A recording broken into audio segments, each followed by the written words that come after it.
My name is Mark Hummel, and this is Mark Hummel's Harmonica Party. And we're joining Charlie Musselwhite again, this time in California.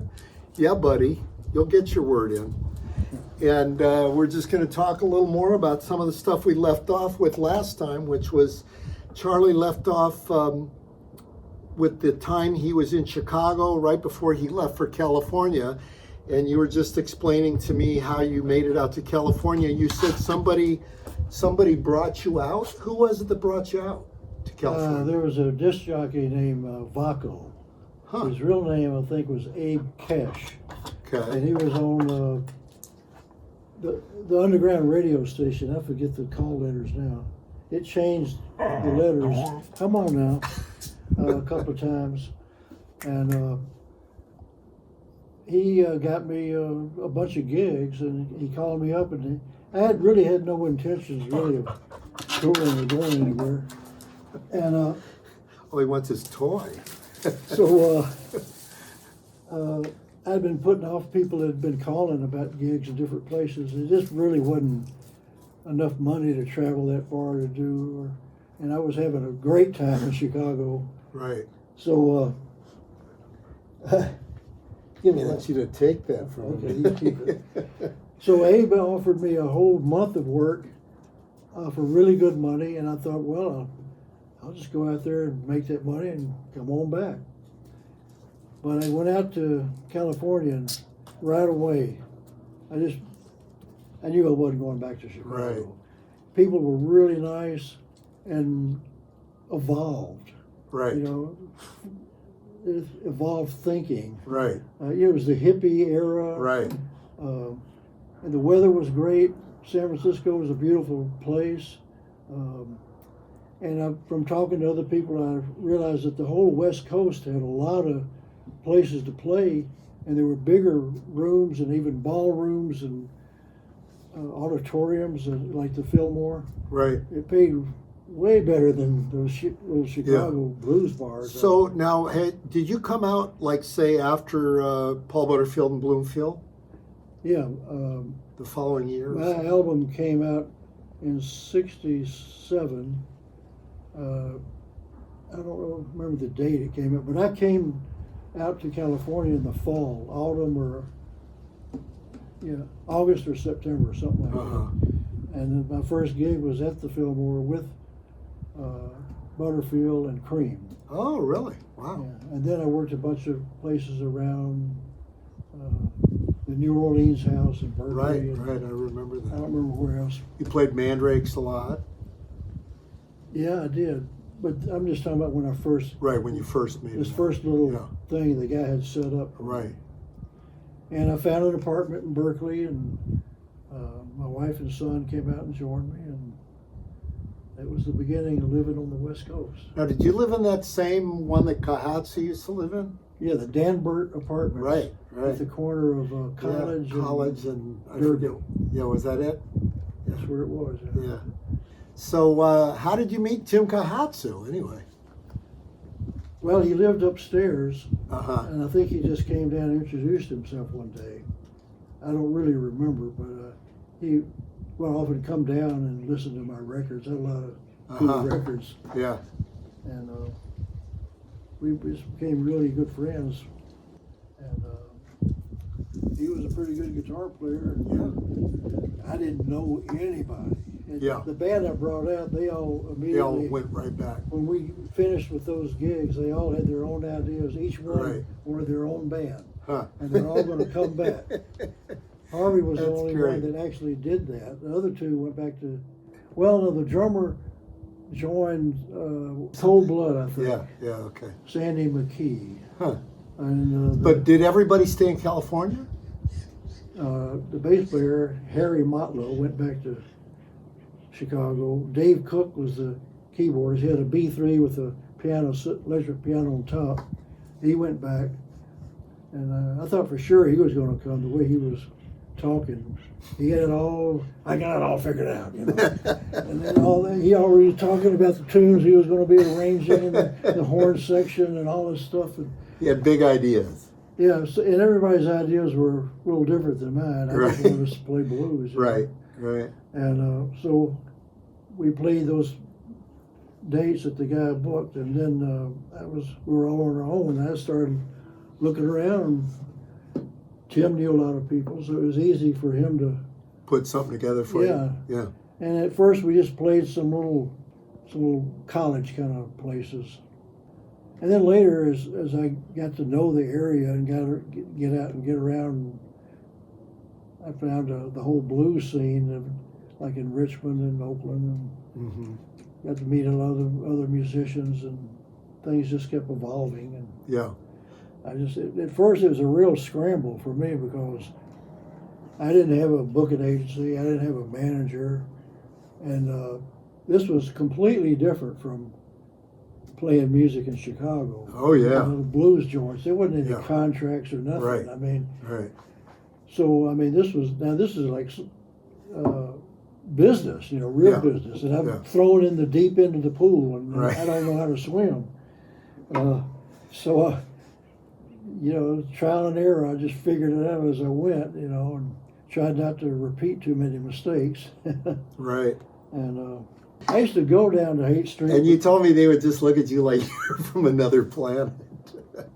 I used to like to go to Haight Street because, to me, it was better than any zoo I'd Right. ever been in. Exactly. And, it was really interesting and far out. And, I just stand and watch the parade. I mean, it was people with wild hair and beads and that perfume that I hate. Oh, patchouli. That stuff is horrible. But you told me the hippies would come up and go, Well, this one hey guy, man, I'll tell you, this one guy came up to me one time and said, "Wow, man, are you Charlie Musselwhite?" I said, "Yeah." He said, "Man, you're weird." And he had, hair out to here and all kind of a pirate shirt or something, and I had on shades and my hair slicked back. Oh, that's great. I wore like a sport coat or black Right. sport coat or something. I had Right. pointed toe shoes, which was the style in Chicago. Sure, yeah. But I didn't care. To me it was all amusing. Right, I choose to be amused as much as I can. right. But the hippies were real open to everything. Right.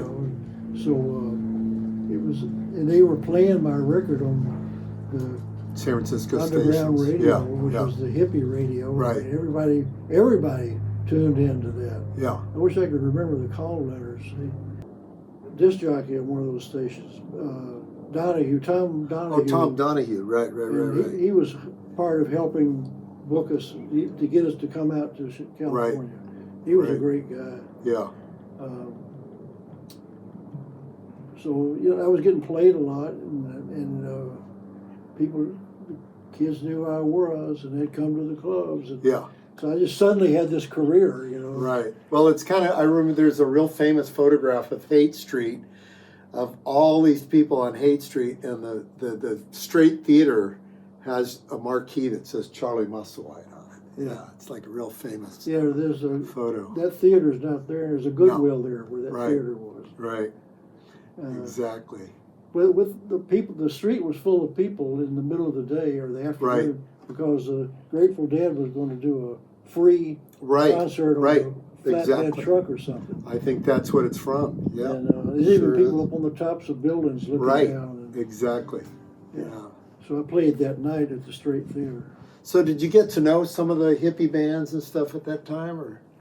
Yeah, I knew Jerry Garcia, Uh-huh. not well, but I remember he was always friendly and we would Right. talk. I don't remember what we talked about, but And Nick was already out here.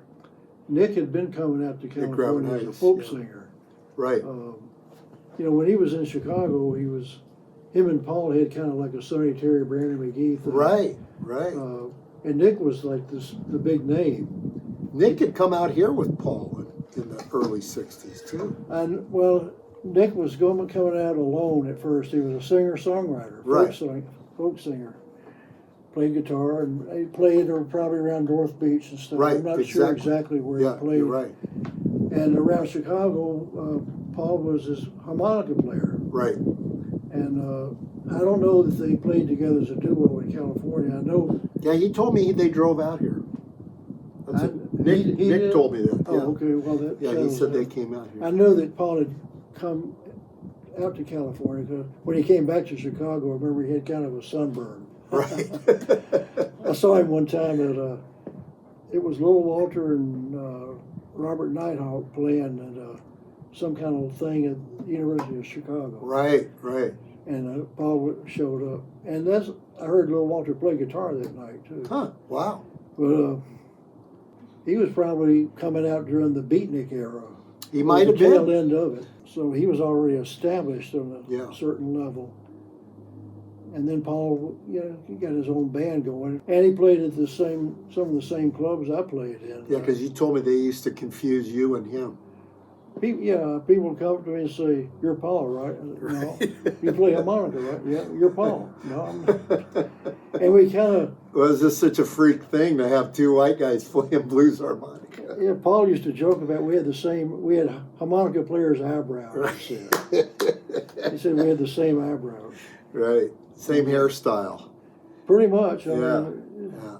I lived on 61st Place in Chicago, at the dead end of Blackstone, right in the heart of the Blackstone Ranger Right. gang Yeah. area. And Paul lived on the other side of 55th, I think, which was Hyde Park. Right. Where the University of Chicago Where the university is, It's yeah. a nice neighborhood. Right. Where I lived was not a nice neighborhood at all. In fact, you could die there. Right. Easily. Real easily. Yeah. And Paul would call me up and say, "Hey man, come on over if you're not doing anything, and let's get high and listen to some records or something." And before he'd hang up, he'd say, "Can you bring me a Pepsi?" He always wanted a cold Pepsi. Instead of coffee in the morning, he'd like to have a cold Pepsi. That's funny. Must have been the caffeine. Yeah, man, it was Yeah. cold and wet Yeah. and sweet and went Yeah. down easy. So I'd bring him a Pepsi and we'd sit around and smoke a joint and play records and talk about harmonica. I remember he had a new Ramsey Lewis album and there was some lick that Ramsey played and he was, Figuring it out. yeah. So, and I did the same sort of thing where instead of listening to other harmonica players, I listened to other instruments for Right. phrasing and ideas that you haven't heard before on harmonica. Well, I think that the Chicago harmonica players, it seemed like in that time period, were really hip to jazz. I remember you were one of the first guys I heard doing. You and Butterfield and Little Walter and people like that were doing, jazz tunes on the harmonica before anybody else. Well, all the clubs had jukeboxes, and Right. they all had like Jack McDuff and Jimmy Smith Right. and Lou Donaldson and all those Mm-hmm. jazz blues kind of guys on those jukeboxes. It was popular music in Chicago, Right. and on the south side anyhow. And another place I lived was in Old Town, and there were a lot of jazz clubs around there. And since I lived in the neighborhood, I could get in and see anybody for Right. free, and Wow. all the door people knew me. And I remember Roscoe Mitchell and Jackie McLean and gosh, just A lot of Chicago jazz guys. yeah. But there were Yeah. guys that would come. Jackie McLean didn't come live through. there. Okay. He would. A lot of guys would tour coming through there and play. The clubs that would have jazz or blues, they had both. Mm-hmm. And a lot of jazz players would come to blues gigs, and Right. there would be jam sessions. There were in Hyde Park. There was where I don't know where Roscoe Mitchell lived, but there was somebody had a basement apartment, a big apartment, and there was like every Tuesday or something. There was all these jazz guys would be there just jamming, Wow. and they were playing like way out. If you know, Avant-garde stuff. yeah, if you've heard Roscoe Mitchell, you know what I mean. Yeah, I haven't really heard him. So I would hang out there a lot. I mean, I don't know if I was learning anything, but it must have had some effect on me somehow. Mm-hmm. And then a lot of the just regular old school jazz players around too. I mean, a guy like Little Brother Montgomery, he played blues, but he could play anything. Oh yeah, he could play anything. And he could yeah. play jazz and Played trad jazz too. He's a great trad traditional jazz guy. He Yeah. was good at that. He played in Yeah. a lot of Dixieland That's clubs. what I heard. There was a club right on 63rd at Dorchester. I can't remember the name of it, but it had a bandstand behind the bar. And I'd walk over there and sit at the bar and listen to jazz all night, you know, many, many times. Wow. And Junior Wells lived right on Dorchester's. I'd Did he? pass by his apartment on the way to this club. Did you know him pretty good? Oh, yeah, yeah. Junior? Yeah. We became friends Right. right away. He was a good guy. And we would pass each other often going and coming from the liquor store. Oh, okay. The Red Rooster, there's the Red Rooster grocery store and liquor store. Huh. And we were always making trips back and forth to the... That's funny. I mean, I was in there so much, as soon as I walked in the door, they started putting it on the counter. They knew what I wanted. Speaking of alcohol, Yeah. so I just wanted to get into the thing of, you know, that you've been sober now for, what, 36 years? Since 87. Since 87, yeah. So I sobered up in 84, so yeah. You got over 34 years, something like that? I don't know. 35, yeah. You can add it up. Yeah, okay. I quit Yeah. going for my chip, so I Right. lost track. Right. What got you sober? I mean, you know, you're one of the first real drinkers I was around back in the day. I'd say you and Brownie and Johnny Waters and some of the guys I was hanging around could all put it away in a pretty Well, I mighty came way. out of an environment where everybody I knew drank. Right. Paul drank too. I mean, Right. we were both big drinkers, and even where I grew up in the South, I mean, it was just It was a way of life. men Yeah. drank, Right. and I think in the blues world it was particularly yeah, a everybody, part of the culture. everybody I knew drank, Yeah. men and women, Yeah. and it didn't have any stigma to it. Or, Right. and the thing was, you're supposed to know how to hold your liquor. You know? Right. Right. Anyhow, it got out of hand. And I got up to where I was drinking 2 quarts of liquor a day. Oh my God. And I, at some point, had some moment of clarity where I realized this is insane. Right. You're killing yourself. Right. This cannot keep going. You have to. But I couldn't figure out. It's funny now looking back on it. I couldn't figure out how do you stop. I mean, Right. I couldn't. How do you do that? I know. I- It didn't you know, seem like something you could do. I'd never been on a stage sober. Yeah, me neither. I'd never been on a stage with anybody that wasn't drunk. Right. Exactly. And it all went together, so Yeah. it just fit together all so perfectly. Yeah. But I knew that this was crazy, and so my first idea was, well, I'll just start cutting down.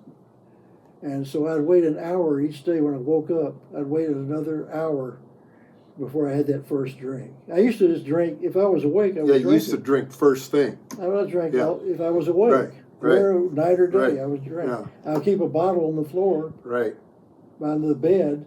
In the middle of the night, I could have a hit. So I would wait an hour, and I remember getting all the way up to noon without a drink, and I thought that was cause for celebration, so I had a drink, of course. And finally, I got to where I didn't drink all day. Right. I could go 24 hours without a drink. I thought, this is kind of working out. But I'd never been on a stage sober. I'd never played sober, and I didn't feel comfortable.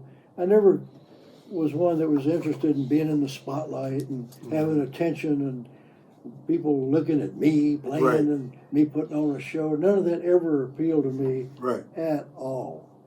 I remember one time Mike Bloomfield telling me that the best thing in the world to him would be in a room full of people and everybody looking at him. You told me. And when he said that, just a shudder just went through my body. I thought, because I felt like exactly the opposite. Yeah. Yeah.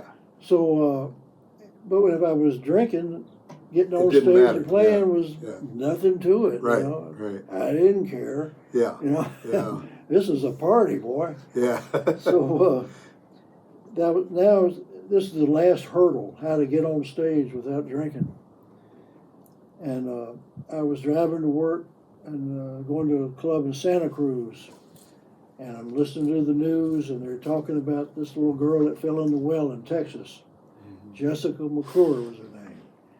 And she's down in the bottom of this well. I think she has a broken arm.